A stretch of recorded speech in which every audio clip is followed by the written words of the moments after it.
Welcome back to Final Fantasy 1 for the PSP. Now it's time, like I said, for the warriors to actually pilot the ship. Any moment now, there you go. Inside the Lifespring Grotto, the third of the optional dungeon. The water flowing from the grotto is pure once more. Yes, who knows? You're welcome. Maybe someday you'll fall in love with a man and come to live here. As much as I'm all for falling in love, I wouldn't want to exactly live here, honey. Alright, warriors, this dungeon, like I said, is based on the element of water, and the bosses will be themed instead after Final Fantasy V.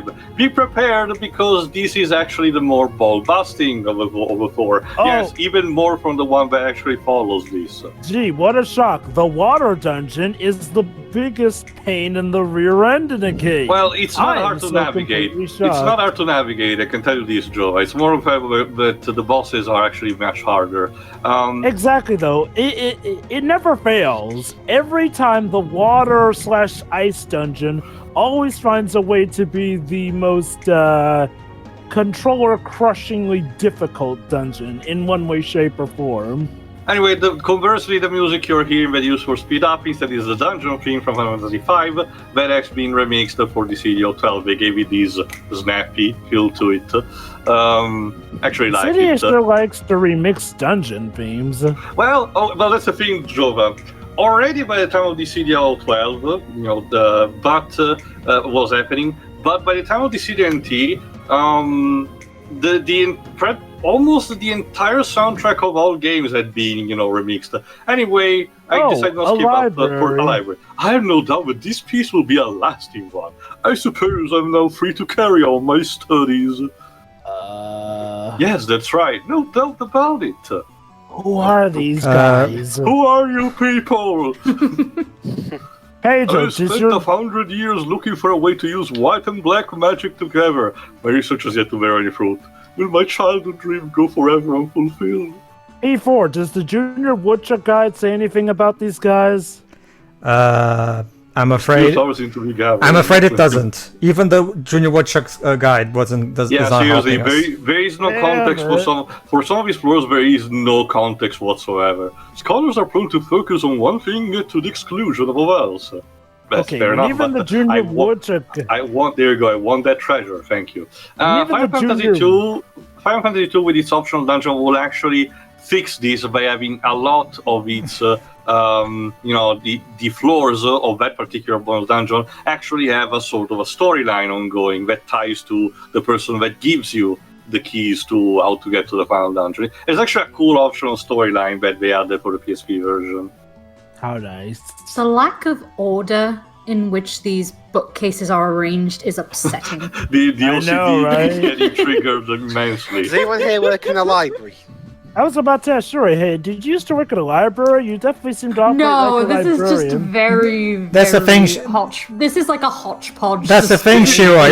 It's actually not Shiroi. If you pay attention, it's always the exact same pattern. You'll notice that it's always the same two different patterns of books repeated over and over and over and over. No, it's not that. The way the shelves themselves are just... Yeah. This is the Mermaid Village of Seahold. A strange man carrying a hellbeard arrived not long ago. Apparently he's looking for a sword of matchless power.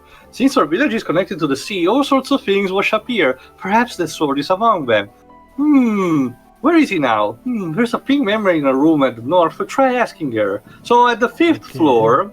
I'll mention. At the fifth floor, you find your first boss. So I wonder who this fine gentleman could be. Probably someone of no importance. So let me get this straight. In this water palace, there exists a library with scholars just chilling, I guess. Yeah. Lord knows how they'll be able to get out, especially if a mixed mass library system like that. You mean the crystal? There's this part of the north with a bunch of pillars lying in a diagonal sort of row, right? Well, I was over there chatting with a friend and rather enjoying myself, I might add. Then all of a sudden, a man with a hellbeard appeared out of nowhere. He asked my friend something, but I can't recall what is it. I bet she's there today too, if you want to talk to her. She's a cute blue mermaid. You can't miss her.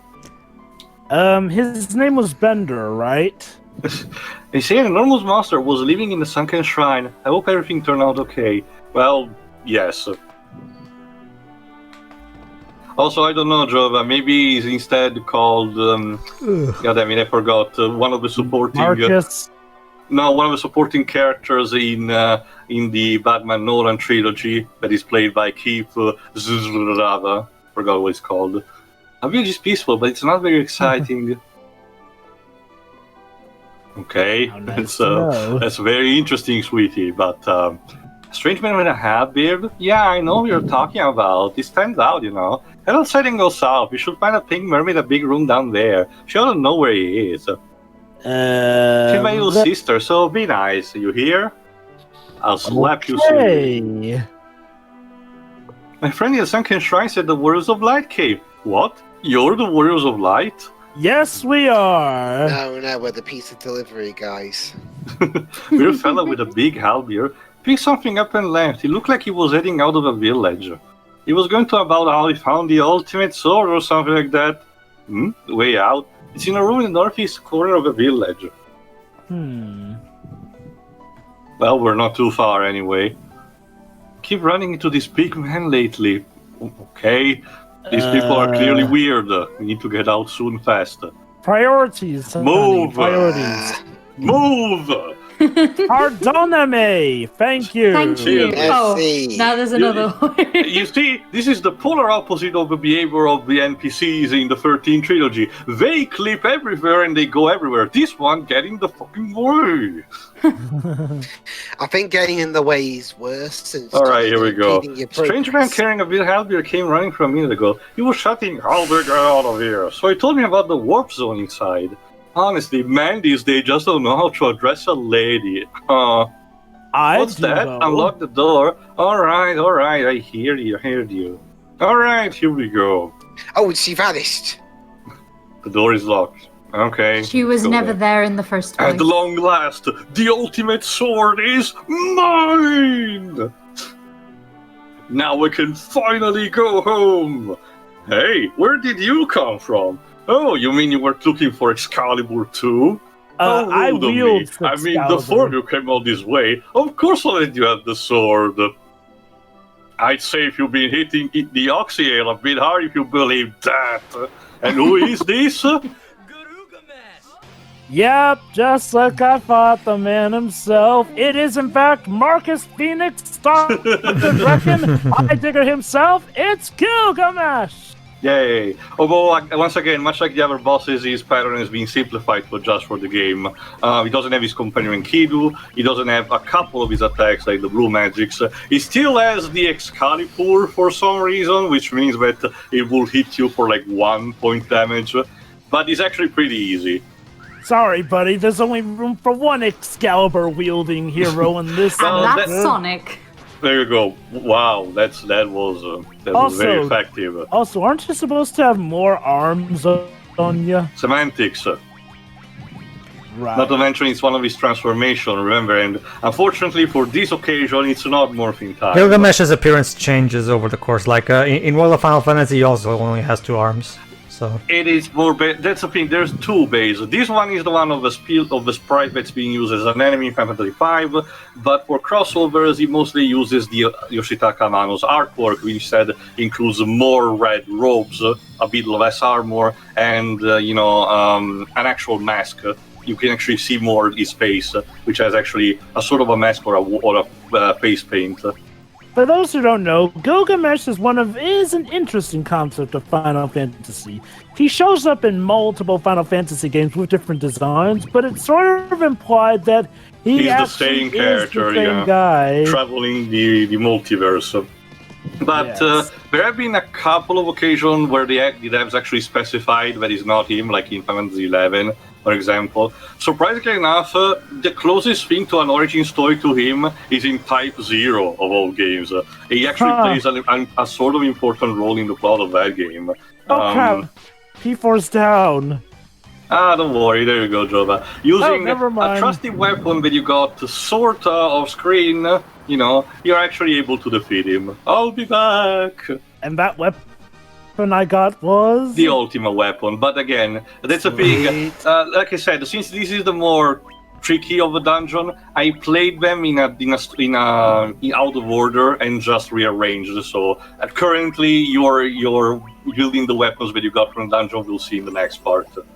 Anyway, well done, guys. We killed Gilgamesh and showed him who the real weapons wielder And you is. get the Genji gloves, which are actually a great from protection. Again, a staple of the franchise is the fact that if you beat Gilgamesh, you will get part of the Genji equipment, which is not like ultimate level tier, but is actually still pretty good and very recommended for melee characters. I must say, the fan service with these dungeons is quite amazing for this. And like I said, the early ones are still fair enough, but for this one and the next one, they actually do require you to actually, get good enough. So they're not like just there for the sake of, being a walk in the park. You actually have to put a bit of your, heart into it. Now, the random encounters are actually The anchor encounters are actually just manageable. Again, it's the boss fights, the one that you actually look forward to. So is this Clavier Gavin's mellow theme, I think? Not really, Dweebs. She'll snap their fingers a lot. But there's no solo guitar, Dweebs. Okay, this dungeon, this floor fucking sucks.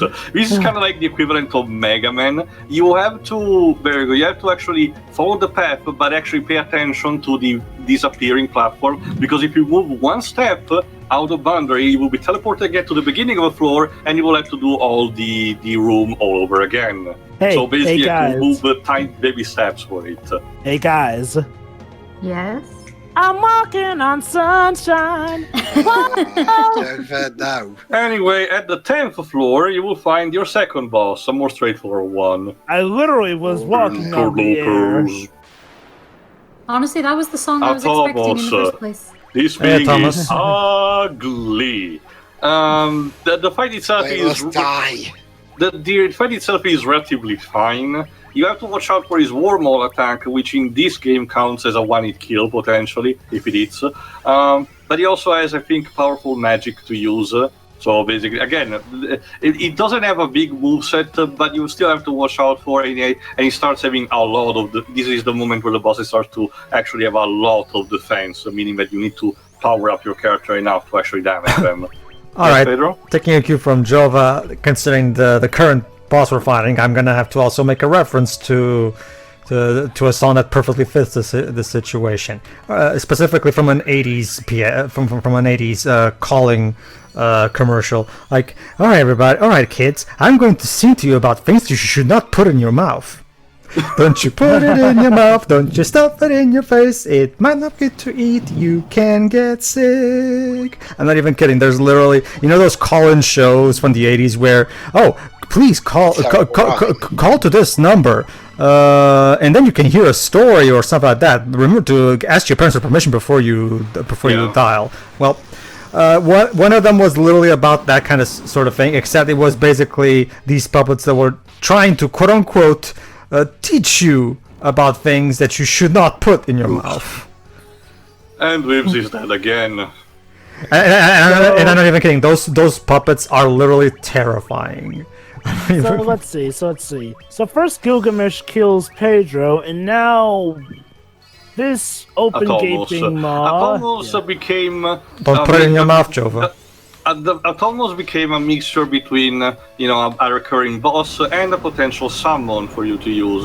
When he actually summonable, he tends to use. Wait. Yes. If we're underwater, how did he hit us with that giant fireball? You. SpongeBob logic. Joke. Yeah, exactly. SpongeBob didn't talk about Super Mario Brothers logic. Remember? How could there be a? Remember, Fire Mario can shoot fireballs underwater. So that too, but no. Instead, I think that you may have noticed in terms of music is that for this dungeon alone, they remixed the Final Fantasy V boss theme, which I actually really like. Is surprisingly underrated because it was one of the later ones that actually got remixed. Guys, I haven't got much health. No worries, she was there to carry the team as usual. But no, for Gilgamesh alone, to go in tandem with his appearance, they actually did remix his personal custom battle theme that he always carries on, Crash on the Big Bridge. That was a nice touch. Come to think of it, I think Shiroi is the only one of us who's never fainted yet. Well, give it time, Jova, and just wait for the end of his dungeon. Oh. Well, what are you going to do without a healer? Yeah, that's very nice. Sure, Hey, Shiroi, you're gonna die in this game. Sure. Dude, it's like that book, John dies at the end. Sure. As for what to do without a healer, that's what items are for. That's the thing, Drova. Yes, but they can only carry you so far, and they work for one person at a time, meaning that if your party is reduced to only one person, you have to strategize at your best. Well, my point is, use the items to revive the healer. You know what? It's okay. Maybe me dying will help the rest of you get good. I don't know. Exactly. Hopefully. Also, once again, so, Jesus, very good, Wibbs. By Wibbs punching this thing, I guess, in the mouth, he manages to defeat him. Maybe your mouth should have been... Dwebs, don't put your hand in his mouth, Dwebs. Don't put your fist into his mouth. Damn, guys, I gotta say, that monster has such a big mouth. However, your reward is the best one, because it's the Judgment Staff. Don't equip it, because first of all, it doesn't have that great of stats, but it's best to be used as an item, because it basically casts Flare on its own. Meaning that it basically, for example, Pedro can actually use it infinitely to cast Flare as much as he can without having to consume a single MP. Wow. So useless as a weapon, but priceless as an item. Pretty much. Again, the reward of these bosses are actually pretty worthwhile. Boy, whoever is the final boss is gonna be in for a scary surprise when he sees how powerful we are when we come to face him, guys. Wherever that is. Well, it wasn't the Chaos Shrine, Drova. The question is, who could it be? Well, it can't be Garland. We already beat him. It's clearly Astos. Well, I mean, we've used the 4 boss, we've used the 5 boss, so what's the next? 6. Well, now that the six bosses are still for the optional dungeon. Drova is asking about the actual proper story, final boss. But yeah, again, like I said, I really admire the fan service, and I guess if ever there's going to be a game where you throw in literal enemies in from, games, I guess a remake of the first game is a good place to put them. Keep in mind that the PSP version of Final Fantasy IV The After Years also added, well, if you're already present, I think for the Wii version, but the PSP version also had them, basically also cameo bosses, especially because it reused a lot of sprites from this game and Final Fantasy II, meaning that they were able to recycle a couple of those bosses as well. But if I recall correctly, the care put into that is actually of less quality than this one, because, for example, if I recall correctly, they don't have their own specialized themes. But again, it's been actually a while since I played The After Years, so... yes, I've heard mixed things about the, I guess the 4 trilogy, I might as well call it, the After Years sequel is basically fan fiction. Pretty much. Really? It's not bad per se, but again, it has an interesting premise, but like 1/3 in, pretty much, starts to become a carbon copy of the first game. It has good ideas, don't get me wrong. Once again, I can't reiterate, with an entire history of a franchise, of characters having relationship, potentially getting together and all, but living potential bigger situation, and maybe at best sharing a kiss, Cecil is the only main character in Final Fantasy who canonically has a child. Cecil is the only one who canonically has a sex in the series. Yeah. Well, at least for main protagonists, mind you, because some other supporting characters from 4 also have children of their own, like Young. But again, that's actually a neat idea, because it shows like the new generation taking over. Theodore is not like the best protagonist ever, but I do believe he's fine at worst, The others of the new generation are a bit less, carry a little less bite. Young's daughter has some potential, but she doesn't do much. Luca, which is the daughter of the Dwarven King, has an interesting idea, but I don't find her particularly useful in combat, and she only bonds a bit with Rydia, and that's it. There's, I forgot the name, one girl and Palom and Porom befriend, which function as a sort of a extra wide mage, but again, the contribution is, for intents and purposes, the new one of the new characters that actually has the best is clearly Theodore, says he's a child. And even then, pretty much at the last dungeon, he gets sort of outstaged by his father, because he becomes sort of again the protagonist. But again, it also probably has the fact that the After Years was originally conceptualized as a mobile game, and not an actual Java game, for Japanese mobile telephones only, like Before Crisis. And thus, much like Before Crisis, was released episodically. However, unlike Before Crisis, it actually got ported on the Wii. It still got released episodically, but it was actually out of precedent because it got released in the West and was slightly upgraded for the mobile version. And eventually that got here you had to actually try to go, whoa, my head's spinning. Oh dear. You had to pass through these dancers. There you go. It's very distracting. Please, I'm trying to move. 800 gil. Ladies, please. Move, bitch. Get out the way. Anyway, oh god, even more. Okay, now I have to do an entire line. Jesus, can you move? I started dancing when I was a kid. I don't care. And you've been doing it for 50 years. How great to know. Guys, this may be our biggest challenge. And the reactions are not really useful. God damn it. Did someone have a drink before they started dancing? Well, you just obtained one. I have to say, I meant a more tipsy drink. Not gonna lie, this game can be pretty freaking weird with these dungeons. Well, I guess we just took, now we're moving erratically.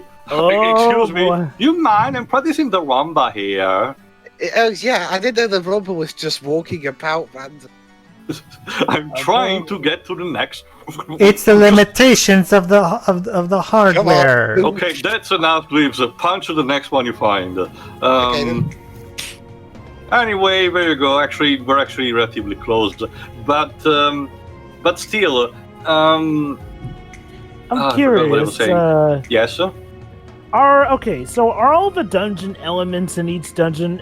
I'm not talking about the elementals themselves. I'm talking about all the weird gimmicks or weird stuff that happens in dungeons. Are those also references to their respective games? Sometimes not. Hold on. In this case, welcome. Oh no, it's Dark Bahamut! Here the boulder test to see wherever the outfit advance. Just be glad that you have to find him, because Dark Bahamut in every game that he appears is a bitch to fight. Thankfully, here he is apparently just content to ask you to slay a couple of colored dragons and then report to him. Sure. Fine enough.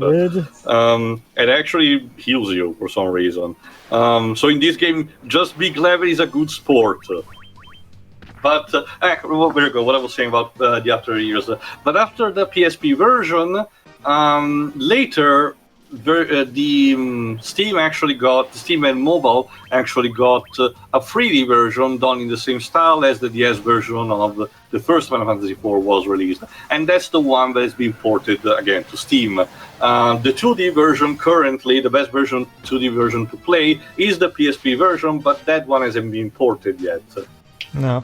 On modern systems, which I guess it's redundant. Yes, it has a different set of optional content in terms of optional bosses and all, but I do believe it could be fine if we just sell that as well and just label them Final Fantasy IV 2D and Final Fantasy IV 3D. I wonder why they don't just do that. I don't know, Java. I don't know these semantics. I mean, also, Dreams almost died again. I guess they consider the 2D one the canon one, since that's the one that got sequels and whatnot. Okay. Well, the canon. No. The whatever version, the sequel happens, regardless. I guess the 3D version is more of a sequel to the 3D version of 4. It just happens to be that. The only major difference, for some reason they didn't do, is the fact that for the DS version, the Final Fantasy IV, first Final Fantasy IV game that has the 3D version, actually had some voice acting. Not a lot, mind you. Had some couple of cutscenes, but they were actually voiced. That's where Yuri Lowenthal as Cecil comes from. He wasn't introduced in Dissidia, he actually started speaking, voicing the character there. But we didn't do that for the After Years for some reason. The closest thing is that Seodor technically has a Japanese voice actor, but that was because he basically promoted the game for the trailers. My guess is English version did not have that. My guess is too, since the After Years is not quite as marketable because it's not as beloved, most likely Square didn't want to bother giving it too big of a budget compared to the. I'd say to the more original. like because it's not as well known. I mean, don't get me wrong. I mean, there are people who do talk about it, but not many people are the first aware thing of the gods before. when it comes to Final Fantasy sequel, I have to admit, the After Years is not on the top of the list. Not at the bottom. I think the Legend of the Crystals OVA is still the more obscure one, technically speaking. But it's probably around there too. I don't know. In regards to Final Fantasy IV, I honestly hear more about Final Fantasy IV 3D than I do the That's After because it's a Years. more quote-unquote challenging version. The 2D versions are noticeable, especially the Game Boy Advance version, for being very, very easy. The 3D version instead rebalanced completely the game. It didn't change the combat particularly, aside from introducing one or two new elements. Still remaining a Silver Dragon. But it did change enemy stats and the attacks we could use, meaning that most of the fights that you took for granted to be easy now were different and had to be, required a new way to approach to them. Some bosses that were easy now were extremely hard, so you needed to, reconvey your grind a bit more, decide where to level up, how to conserve your items, how to specialize your character as, that kind of stuff. Right. Anyway, at the 20th floor, you have to choose between two bosses. Both of them are the most challenging in the entire game, so let's pick our first poison here. I am which follows Omega. Alright, this first one is Shinryu, the Dragon God. So just be glad that it doesn't do his usual bullshit stick of opening the fight with his signature attack, Tidal Wave, because for some reason, ever since he started appearing with 5, one interesting bit that they decided to give as a gimmick to Shinryu is the fact that every fight that he has, before you even get the chance to have a turn, he opens with his signature attack, Tidal Wave, it deals massive water damage to the entire party. So basically you start with a handicap. But thankfully he doesn't do that here. I see he's a very, very spiky boy. Which actually has skipped leg day completely, though. Seriously, if there's one thing I've noticed in a lot of Square Enix games, they really like making those dragon designs where they're pretty much nothing but bone, scales, and spikes. Mm-hmm. Anyway, once again, like I said, this and the other boss fight we will see later are basically the most challenging of the bunch. In fact, they are more doable if you have a higher level, but even at the moment you are right now in the game, which I think you're around level 50, they're still very, they're actually very unapproachable. I should have grinded a bit more, but unfortunately, one negative aspect that the game has is that for the late game, when you want to grind for those extra levels, there aren't that many spots to exploit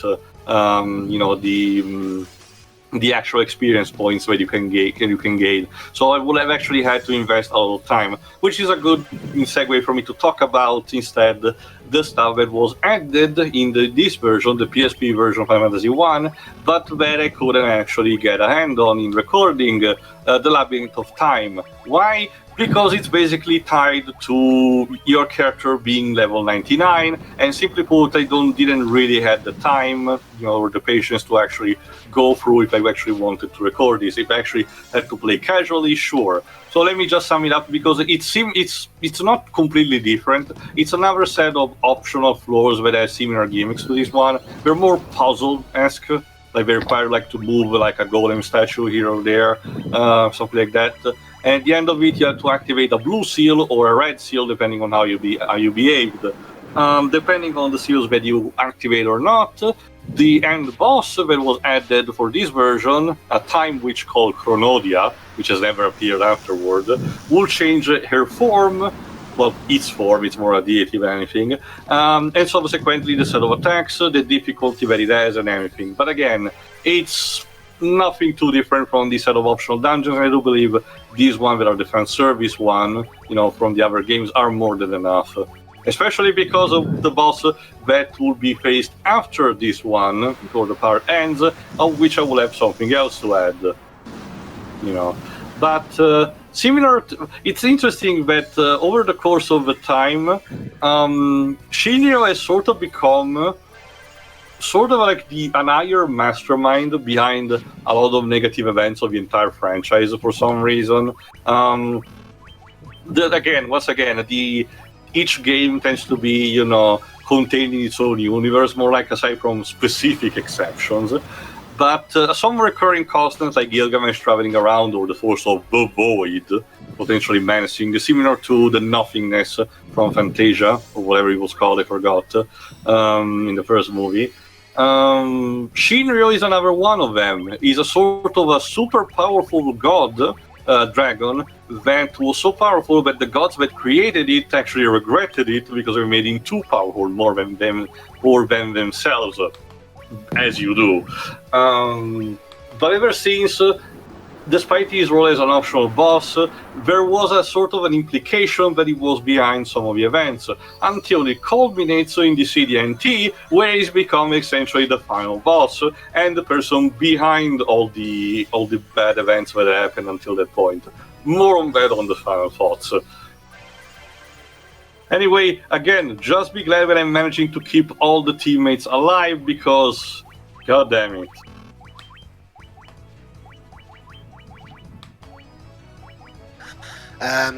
Do we have a gun? No. I come to think of it, there's no ranged weapon to speak of in this game. Even the thief can only equip knives. Yeah, it's also a good time also to mention the missing class, the one that Dreams could have been before he decided that Monk fitted him a bit better. The thief. The thief in this first game doesn't do that much. It doesn't have like the steal command or anything. The only major difference is that he has a higher evasion, meaning that his accuracy is better and can more easily avoid attacks. Although it doesn't work all the time. But when he gets promoted, he becomes the ninja. He can use, at that point, low-level black magic and equip also katanas, which helps him also more immensely in combat. So that is the class that receives one of the bigger upgrades. I could have been a ninja. Sorry, Dweebs, you're feeding more as punching people in the face. I can be stealthy when I want to be. I was about to argue against that. I don't know. I thought I was sufficiently stealthy enough sometimes when the very few times you needed to be in the 7 remake.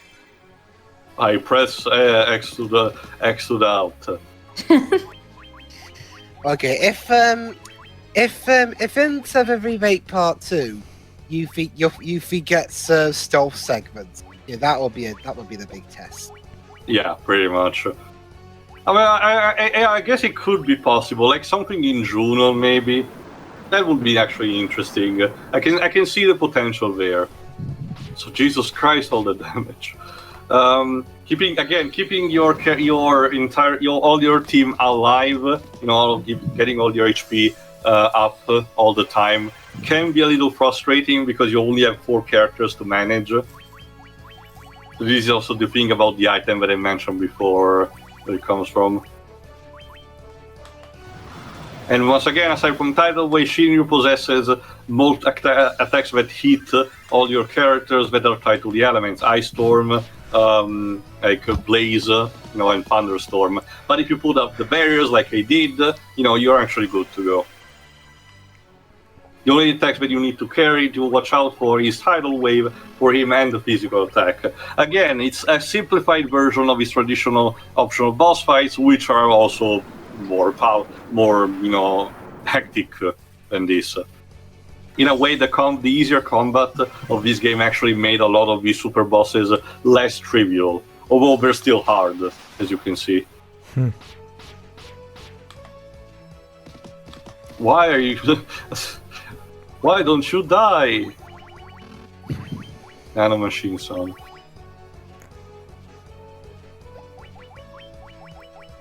This is also where, yeah, this is also where you have to strategize again in terms of stacking multiple buffs over your characters. Again, yes, it's still a bit powerful, but not as enough as Tidal Wave, and thanks to the barriers you can manage. There you go, Dibs. Apparently someone used TM24 on Shinryu. Also, for this prolonged battle, you start to need to watch out for the MPs, because as you can see, Shiro is almost out of them, so if you don't use something like an Ether or an Elixir, here you go, she will not be able to carry the team anymore, so, you know, get to healing. Ow. And whips this down again. It's weird because I play a drinking game, but I'm dead. So. Oh, come on, Des. I was down earlier and I didn't complain, did I? Look at it this way, Whips. At least you had your clothes washed up. I suppose. There we go. Finally. But I wanted to tell you, an asteroid. Sure. So what's your reward for this? The Sword Ragnarok, which wouldn't be powerful at this point, but Jove already has the ultimate weapon, which is quite more powerful anyway, so... That's great tier. Now beat this game under 12 hours to get Ragnarok 2. No. But a better reward is the Hero Shield, which actually increases a lot the evasion for the wielder. So here's Jova's one. Yeah. Alright, time instead to have... well, in a second, instead, the real star of this particular dungeon, unfortunately. I'll mention more in a second when the fight actually starts, but again, just to be safe, just to say properly, the team currently, you warriors at this moment, are not prepared for this. Then why are we here then? Just to suffer, as you will see in a second. How lovely. Our dungeon master is clearly so benevolent. Yes. 1,000 years it has been since a challenger stood before me. Show me the power you possess, defeat me if you can. Alright, this is one of the other super recurring bosses, Omega the robot. This is a bitch. It has only one weakness, Thunder, and even then you don't deal that much damage. Your physical attacks will most likely bounce on these metal monstrosities, and its regular attack deals a shit ton of damage. So, this battle will be a constant tug of war of me trying to desperately revive the party members, actually giving some decent buff, all the while Omega keeps slaughtering them left and right. There's a reason why I decided to cut off at some point, because otherwise it would have been too long, because I will release a companion piece along with this, because just for the kings I decided to keep it. Wanna know how long this fight actually took without the cutting away? 50 straight minutes. Really? Not even joking. And so I will release, thankfully for the Kings I just kept it, and I will release it along this particular part, just to show the fight in its entirety, and me still winning because I'm a stubborn motherfucker, and that's how I roll. I'm almost surprised you didn't just fast forward the whole thing to show... For this one, no, I still cut it, like in the middle, you will see it soon enough, but I still wanted to keep it a bit just to showcase the fact that, again, this boss is a bitch. Even with your evasion boosted at max, that laser gun that he keeps firing will deal so much damage. So again, it's a constant tug of war. Seriously, even I had to bust out a spell there. And again, the only weakness that it has is Thunder, and even then it doesn't cause that much damage. So the good news is that P4 has to carry now the entire team in terms of offensive capabilities, but the problem is that it still doesn't do that much damage, and you have to find a way to properly, chip away the immense HP of this thing. I did this with the Faraway Forest final boss and the final boss of the Labyrinth in Ni no Kuni 2. Fortunately, each of those were only like 25 minutes. Eternity later. There we go. We can manage, guys. We can persevere. I had to consume so many items for this one. But we've been here for almost an hour. We are not going to give him the satisfaction. I'm such a benevolent master, I know. So, curious, did Shiroi actually faint off screen? Yes. You will see again. I'm assuming we all did. So. Yes, you took turns. Again, you will see in the companion piece of it. Not for us to comment it, but I will just release it alongside this one. Again, just for keys. And you get as a reward the Murazame, a katana that is not really useful to use. So the participation is what it counted. I guess. So does this mean that throughout this commentary, we technically will never see the White Mage faint? Well, I think so, properly. Kudos. There's still a final boss to go through, though, Jova. So we'll see in no time. Honestly, do you think that final boss will be nearly as tough as Omega? Well, no, but... For the time being, see you in the next part, to which we tackle the last of the optional dungeons, the one that includes the boss's cameos from Final Fantasy VI. See ya. Rudy. See ya.